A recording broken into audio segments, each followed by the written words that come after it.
Assalamualaikum warahmatullahi wabarakatuh.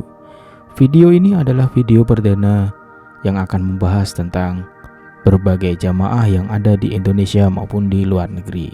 Jika Anda suka dengan video ini, maka jangan lupa untuk subscribe, untuk share, dan komen. Di video kali ini saya akan membahas tentang jamaah Nahdlatul Ulama. Nahdlatul Ulama atau artinya kebangkitan ulama atau yang biasa disebut dengan kebangkitan cendekiawan Islam adalah sebuah organisasi Islam terbesar di Indonesia. Organisasi ini berdiri pada tanggal 31 Januari 1926 dan bergerak di bidang keagamaan, pendidikan, sosial, dan ekonomi. Kehadiran NU merupakan salah satu upaya melembagakan wawasan tradisi keagamaan yang dianut jauh sebelumnya, yakni paham Ahlus Sunnah wal Jamaah. Selain itu, NU sebagai organisasi pribumi lain, baik yang bersifat sosial, budaya, atau keagamaan yang lahir di masa penjajah, pada dasarnya merupakan perlawanan terhadap penjajah. Hal ini didasarkan berdirinya NU dipengaruhi kondisi politik dalam dan luar negeri, sekaligus merupakan kebangkitan kesadaran politik yang ditambahkan dalam wujud gerakan organisasi dalam menjawab kepentingan nasional dan dunia Islam pada umumnya. Akibat penjajahan maupun akibat kungkungan tradisi telah menggugah kesadaran kaum terpelajar untuk memperjuangkan martabat bangsa ini melalui jalan pendidikan dan organisasi. Gerakan yang muncul pada tahun 1908 tersebut dikenal dengan kebangkitan nasional. Semangat kebangkitan terus menyebar setelah rakyat pribumi sadar terhadap penderitaan dan ketertinggalannya dengan bangsa lain. Sebagai jawabannya, muncullah berbagai organisasi pendidikan dan pembebasan.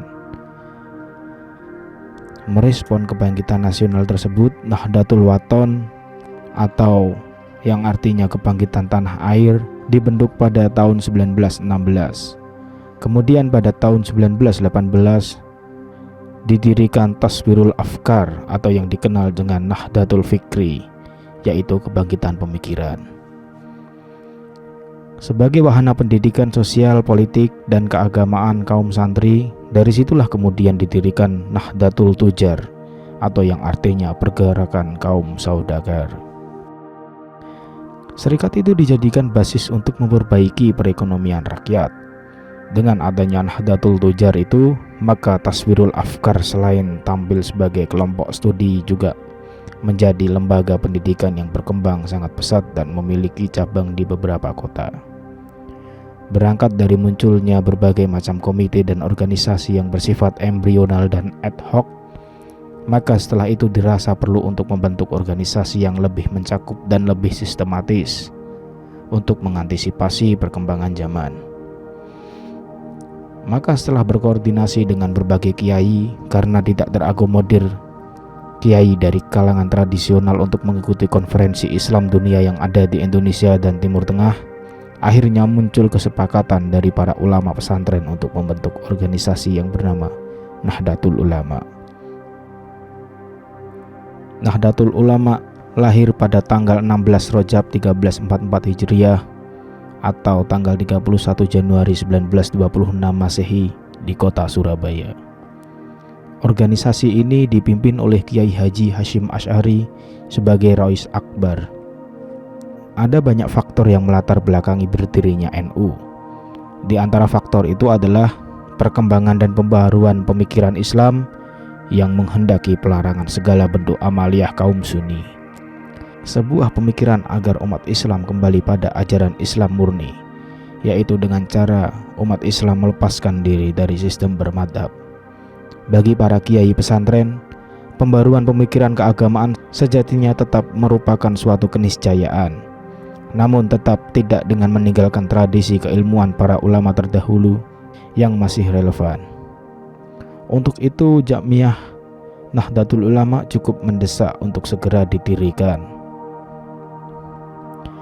Untuk menegaskan prinsip dasar organisasi ini, maka Kiai Haji Hasyim Asy'ari merumuskan kitab Qonun Asasi atau prinsip dasar.